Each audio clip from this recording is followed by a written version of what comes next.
Hi students. आज मैं आपके लिए वीडियो लेके आया हूँ फोर्थ सेमिस्टर के लिए।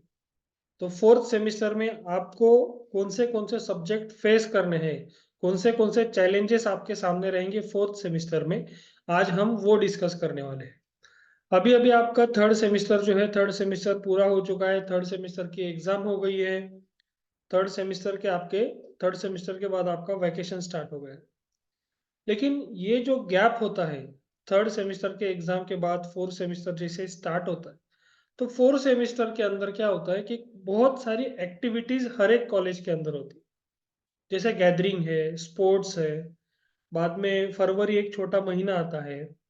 तो एक्टिविटीज काफी ज्यादा जनवरी और फरवरी के महीने में होते हैं। बहुत सारे कॉलेजेस में कंपटीशन ऑर्गेनाइज होते हैं, डिफरेंट डिफरेंट पेपर प्रेजेंटेशन या फलन फलन बहुत सारे होते हैं। तो हम क्या करते हैं कि हमारा जनवरी फरवरी ये दो जो महीने हैं, ये दोनों महीने हमारे उसी एक्टिविटीज में सारे चले जाते हैं। और फिर हमारे पास जो बचता है वो मार्च और अप्रैल, ये दोनों ही महीने हमारे पास बचते हैं। तो इन 2 महीनों के अंदर हमको क्या क्या स्टडी करना है, उसका स्ट्रेटेजी अभी अभी से हमको ट्राई करना होगा। अभी से हमको वो स्ट्रेटेजी बना के फॉलो करना होगा, तभी आपको फोर्थ सेमेस्टर का एग्जामिनेशन जो है वो काफी इजी जाता है। देखो, first sem second same in दोनों सेम में आपका जो सब्जेक्ट थे, सारे सब्जेक्ट आपका उसका जो डिफिकल्टी लेवल था वो काफी कम था। थर्ड सेमेस्टर में भी स्ट्रेंथ ऑफ मटेरियल है, बस उसका ही डिफिकल्टी लेवल थोड़ा ज्यादा था। थर्मल का लेवल लेवल थोड़ा ज्यादा था। लेकिन अभी क्या होता है कि धीरे धीरे आपका सब्जेक्ट का डिफिकल्टी लेवल ये बढ़ते जाएगा। और आपको अगर थर्ड ईयर में जाना है तो थर्ड ईयर में जाने के लिए आप एक भी बैकलॉग नहीं है ऐसे ही आप जाएंगे। मतलब क्लियर पास होके ही आपको थर्ड ईयर में जाना है, तो उसके लिए आपको अभी से सारे स्ट्रेटेजी बनाना है। तो दिन में आपको बस एक ही घंटा उसके लिए आपको देना है। ओके। तो अभी मैं आपको फोर्थ सेमिस्टर के लिए जो जो करिकुलम है, स्कीम है, जो जो सब्जेक्ट आपको आने वाले हैं वो हम डिस्कस कर लेते हैं।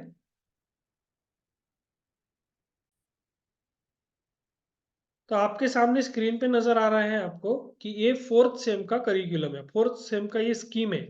तो इसके अंदर देखो कौन से सब्जेक्ट आपको आने वाले हैं। थ्योरी ऑफ मशीन, टॉम जिसको हम बोलते हैं, mechanical engineering measurement, MEM, fluid mechanics and machinery, FMM, manufacturing process, MPR, environmental studies, EST, computer aided drafting, CAD, fundamental of mechatronics form, FOM. तो ये 8 सब्जेक्ट अभी आपको देने हैं। तो इन 8 सब्जेक्ट में से ये जो 2 सब्जेक्ट है उसको बस प्रैक्टिकल एग्जाम, इसका थ्योरी पेपर नहीं है। 50 मार्क का प्रैक्टिकल एग्जाम होगा, एक्सटर्नल आएंगे आपको, वो आपको पास करना है। उसके बाद जहां जहां ये हैश लिखा है वो दोनों भी आपके एक्सटर्नल एग्जामिनर आने वाले हैं।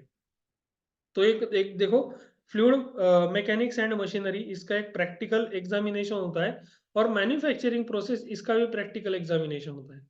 और ये दोनों सब्जेक्ट इंटरनल, इसको एक्सटर्नल असेसमेंट नहीं है, आपके इंटरनल टीचर जो है वही इसका असेसमेंट करने वाले हैं। तो आपको इसमें इस सेमिस्टर में कौन से आपको चैलेंजेस ज्यादा है, तो थ्योरी ऑफ मशीन, इसमें थ्योरेटिकल भी है, न्यूमेरिकल्स भी है। और इसके जो थ्योरी है वो थ्योरी आपको प्रॉपरली थ्योरी लर्न करना पड़ता है, उसका कंसेप्ट आपको समझ लेना पड़ता है टॉम के लिए। क्योंकि इस सब्जेक्ट के अंदर क्या आता है थ्योरी ऑफ मशीन के अंदर, कि कौन सा भी मशीन है तो उस मशीन को रन करने के लिए आपको कौन से मैकेनिज्म यूज करने पड़ेंगे, वो सारा इसके अंदर आपको सीखने को मिलता है। सारे लिंकेजेस है, कंपोनेंट्स है, एलिमेंट्स है, मशीनरी है, चेन है, ड्राइव्स है, बेल्ट ड्राइव, चेन ड्राइव, वो सारे पूरा स्टडी थ्योरी ऑफ मशीन में आता है। MEM, mechanical engineering measurement, measurement का एक सब्जेक्ट है, बाद में आता है। ये थोड़ा सा इजी जाता है एमईएम का सब्जेक्ट। बाद में आता है फ्लूइड मैकेनिक्स एंड मशीनरी। तो फ्लूइड मैकेनिक्स एंड मशीनरी में क्या आएगा कि फ्लूइड यानी कि वाटर, जनरली हम वाटर का ही स्टडी करते हैं इसके अंदर। तो वाटर को अगर कोई मशीनरी हैंडल करता है तो वाटर के डिफरेंट डिफरेंट प्रॉपर्टीज हमको स्टडी करने रहते हैं।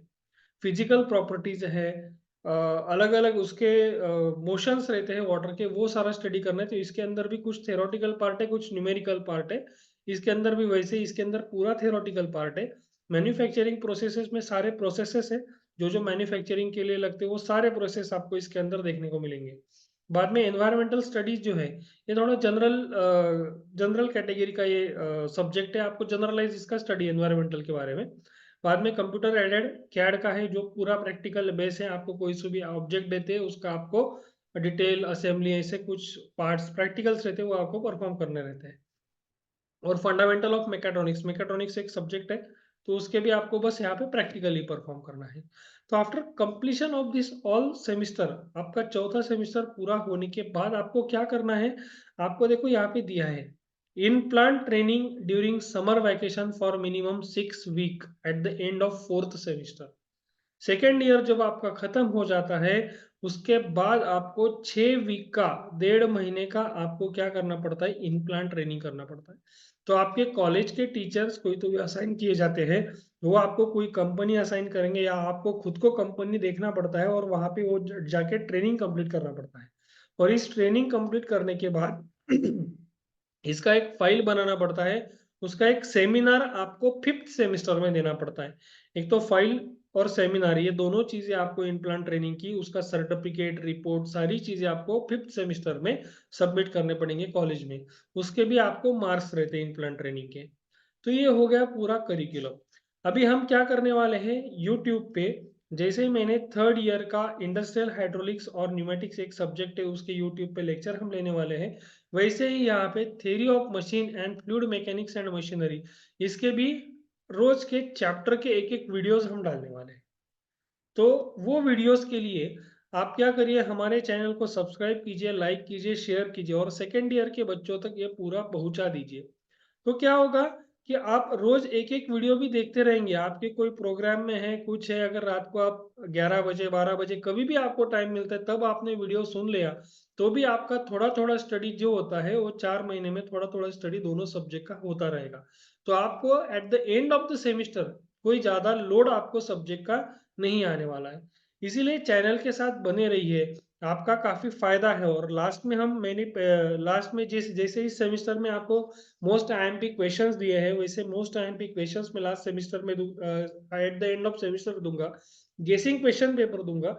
इससे क्या होगा कि आपको सब्जेक्ट निकालने के लिए ज्यादा आपको कोई स्ट्रगल करने की जरूरत नहीं पड़ेगी, आप इजीली सारे सब्जेक्ट भी पास आउट कर सकते हैं।